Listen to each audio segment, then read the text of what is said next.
Hey, it's Jang here with my quick thoughts on this third generation Smith & Wesson Black Ops M.A.G.I.C mini assisted opening folder. Got this off Amazon for about 35 bucks back in October 2015.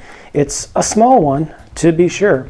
It's quite tiny, but it's a pretty good feeling for something so small. I typically prefer larger knives myself, but the spacing of the shaping on the handle is actually pretty good. Even, I mean, I'm 6'1", so I don't have the tiniest hands, but that fits right in there with my index finger pretty nicely, and then allows me to grip around the handle pretty decently well.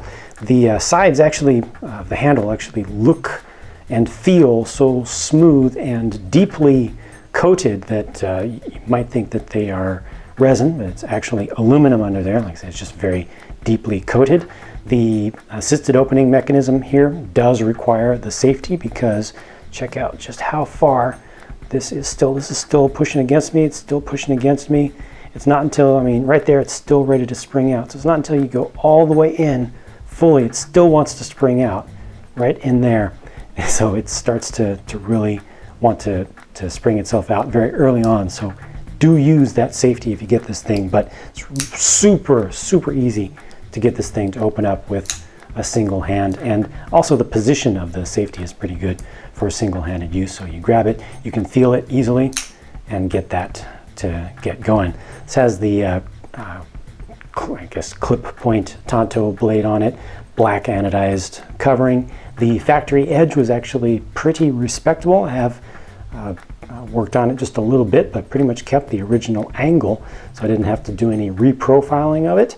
And so far, I've used it a handful of times, hasn't taken anything off the edge. I was able to get the burr while sharpening it down. The couple times that I've worked on it, the burr came off very easily and very nice and neat. Right now I can't feel a burr at all on either side, and that's just with a little bit of touch up, a little bit of stropping. For the size, feels nice and solid to me. The clip is okay, it has good strength to it, but not much room there to put around a belt or anything, so it's more for pocket use. And there's also a keychain hole on this end. Pretty good for something so small. It's not my style generally, with mostly the size, but for what it is and for the price, I feel like it's pretty respectably decent. I'm happy with it so far, and I think that I would recommend it to a friend who likes the design and is happy with the fairly small size.